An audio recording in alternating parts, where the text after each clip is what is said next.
Pesquisa aponta que mais de 85% das calçadas de Manaus precisam ser reconstruídas. Ato de povos indígenas no centro da cidade chama a atenção para as mudanças climáticas. Você vai ver também. Amanhã tem prova para quem quer entrar na Universidade do Estado do Amazonas. E hoje ainda teve gente se preparando. E ainda a festa americana que movimenta o comércio nas últimas semanas de outubro. É agora no A Crítica na TV.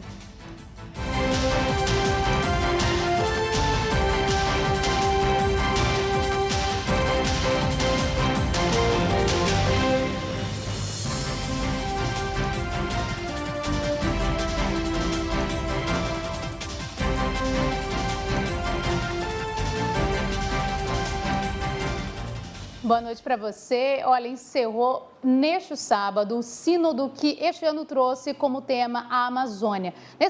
Nesse último dia de encontro, os bispos reunidos no Vaticano aprovaram um documento final com alguns pontos bem polêmicos. E para entender um pouco disso, a gente vai falar agora ao vivo com o repórter Leon Furtado. Oi, Leon, boa noite para você. Olha, entre esses assuntos, votados, foi inclusive criado um novo termo, o pecado ecológico, é isso? Explica para a gente o que é isso.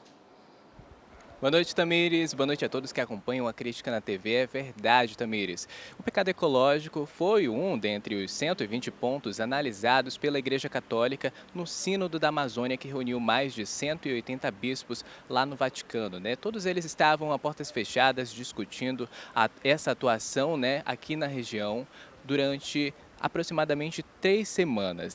E com base considerando, na verdade, as queimadas, a devastação e o desmatamento da floresta amazônica, foi instituído o pecado ecológico, que é uma ação ou omissão contra Deus, contra o próximo, a comunidade e também contra o meio ambiente. Ele também é considerado um pecado contra as futuras gerações e se manifesta em atos e hábitos de contaminação e destruição da harmonia e também do meio ambiente. É o que diz o ponto 82º, que fala justamente aí do pecado ecológico. Para ter uma base da análise, de instituir esse pecado, foram analisados depoimentos de indígenas, bem como dados relativos à devastação da floresta amazônica. E é claro que eles consideraram tudo isso uma situação muito preocupante aqui pela nossa região. Um outro ponto de destaque é sobre o rito amazônico, Tamires. O rito amazônico seria as esculturas, bem como os símbolos também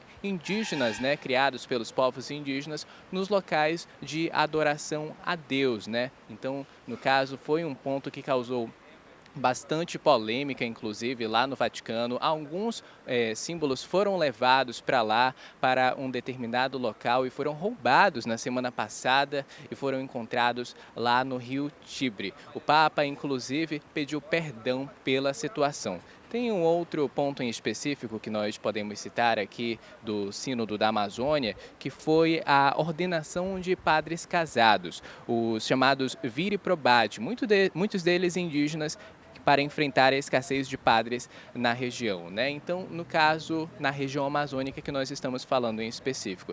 Esses padres, eles são indígenas que já atuam na disseminação, na difusão do catolicismo nas regiões mais distantes aqui da floresta amazônica, e aí eles teriam essa função, mesmo casados, aí tendo a sua família já instituída nos locais mais distantes aqui da nossa floresta, eles têm a permissão para continuar levando a palavra de Deus a vários locais da nossa Amazônia. De volta com você, Tamires.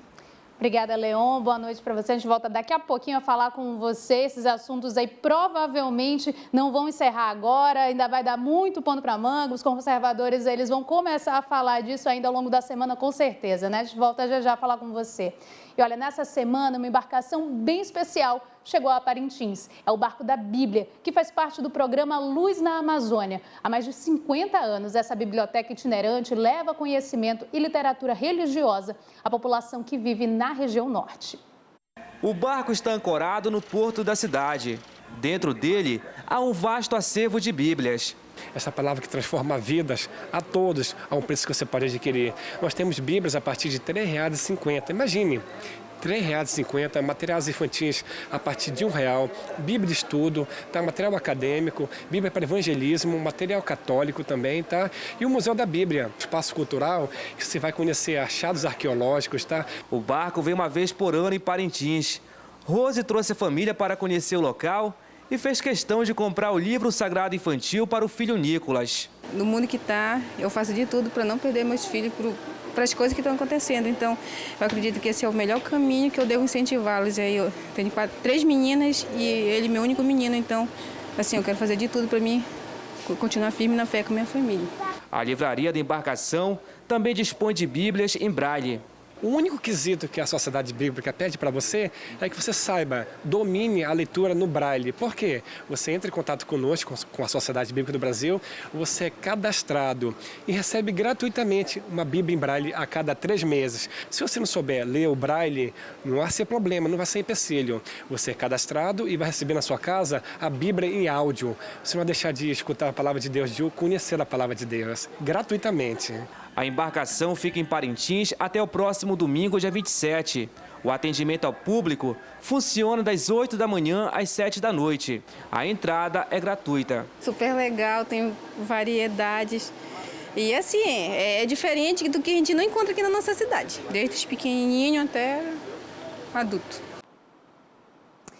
E na manhã de hoje, o centro de Manaus foi palco de manifestações. Indígenas, movimentos sociais e diversas entidades participaram de uma caminhada para chamar a atenção para os impactos que as mudanças climáticas causam na região amazônica. O objetivo foi mostrar que o mundo inteiro precisa da Amazônia. Eva, que representa as etnias de Rondônia, diz que não são apenas os indígenas que sofrem com a destruição da floresta. Porque da Amazônia depende a nossa vida, a nossa sobrevivência, a nossa alimentação, enfim, nós dependemos da Amazônia para toda a nossa vida. Foi com essa intenção que representantes de povos indígenas e outros grupos organizados fizeram uma caminhada para chamar a atenção sobre as práticas sustentáveis no bioma amazônico. Aqui também, na região amazônica, se está contribuindo para agravar as mudanças climáticas, em particular com a derrubada da floresta e a queima dessa floresta, certo? Mas também com outras iniciativas, mineração, estragar os rios para fazer hidrelétricas, etc. Eles também plantaram sementes como caju, moringa e urucu, uma forma de arborizar a cidade e ajudar na mudança climática da região. A gente precisa manter a floresta em pé. Porque se a floresta for derrubada, ela gera o aquecimento global e que gera a mudança climática que afeta a nossa vida como seres humanos, né? O ato foi no centro de Manaus e encerrou a programação do seminário Bioma Amazônico. Agora a gente fala de um assunto que dá muita dor de cabeça para quem precisa transitar a pé por Manaus. Um estudo mostrou que 85% das calçadas da cidade deveriam ser reconstruídas. A pesquisa divulgada este mês mostra ainda que nenhuma capital do país oferece condições adequadas para a circulação de pedestres nas calçadas, ruas e faixas de travessia. Manaus está na 15ª posição no ranking nacional. Eles estão por toda parte. Postes, banquinhas e mercadorias atrapalham qualquer um que queira andar pelas calçadas e ruas do centro de Manaus. Já não tem calçada, né? Aí a gente quer passar, não consegue. É muita muvuca de gente, é moto no meio, é carro, aí atrapalha bastante. Tem muito buraco, muita elevação que às vezes a gente não percebe, né? Principalmente andando com criança, né? A gente acaba tropeçando e também sofrendo às vezes um pequeno machucado, um pequeno acidente. Um estudo realizado este ano pela Mobilize Brasil analisou a qualidade da estrutura das calçadas de todo o país, de responsabilidade dos governos. A nota mínima aceitável seria 8, em uma escala de 0 a 10. A média nacional ficou em 5,71, porque nenhuma capital apresentou condições adequadas para a circulação de pedestres. Existem alguns segmentos, né, da mobilidade que revelam essa precariedade. Por exemplo, pessoas com portadores de deficiência, idosos, não podem circular adequadamente nas calçadas, né? E mesmo as pessoas que não portam deficiência, que os impeçam, por exemplo, de circular, têm empecilho de forma que elas disputam o espaço das ruas, das margens das ruas, com os carros, porque as calçadas estão ocupadas, estão com rampas, estão com árvores.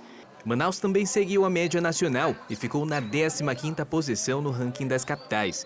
Para mudar a situação, seria necessário reconstruir 85% das calçadas já existentes em toda a cidade.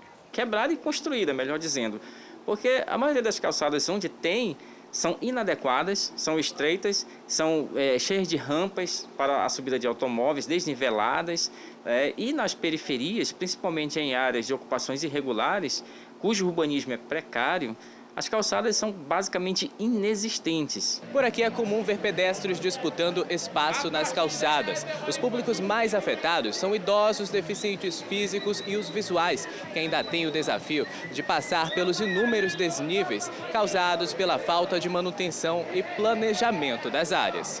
É muito difícil aqui em Manaus para o idoso caminhar numa calçada. Eu, pelo menos que eu ando todos os dias no centro, eu vejo muito idoso cair, eu já caí. E a tendência é piorar.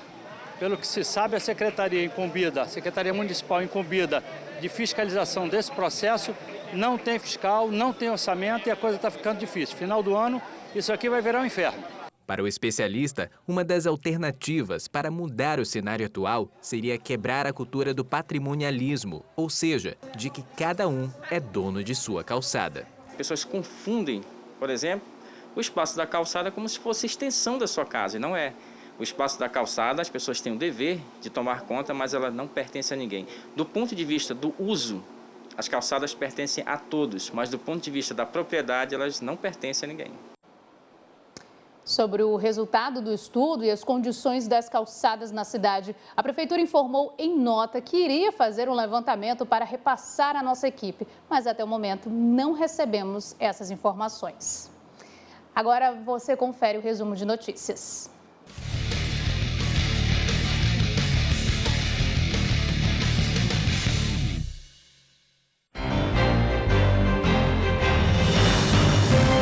Um taxista e uma passageira foram atingidos hoje por vários tiros vindos de outro veículo quando estavam no bairro Mutirão, na zona norte de Manaus. A situação da mulher é mais grave. Ela ainda está internada e a ação foi registrada por câmeras de segurança. A polícia investiga o que motivou o ataque.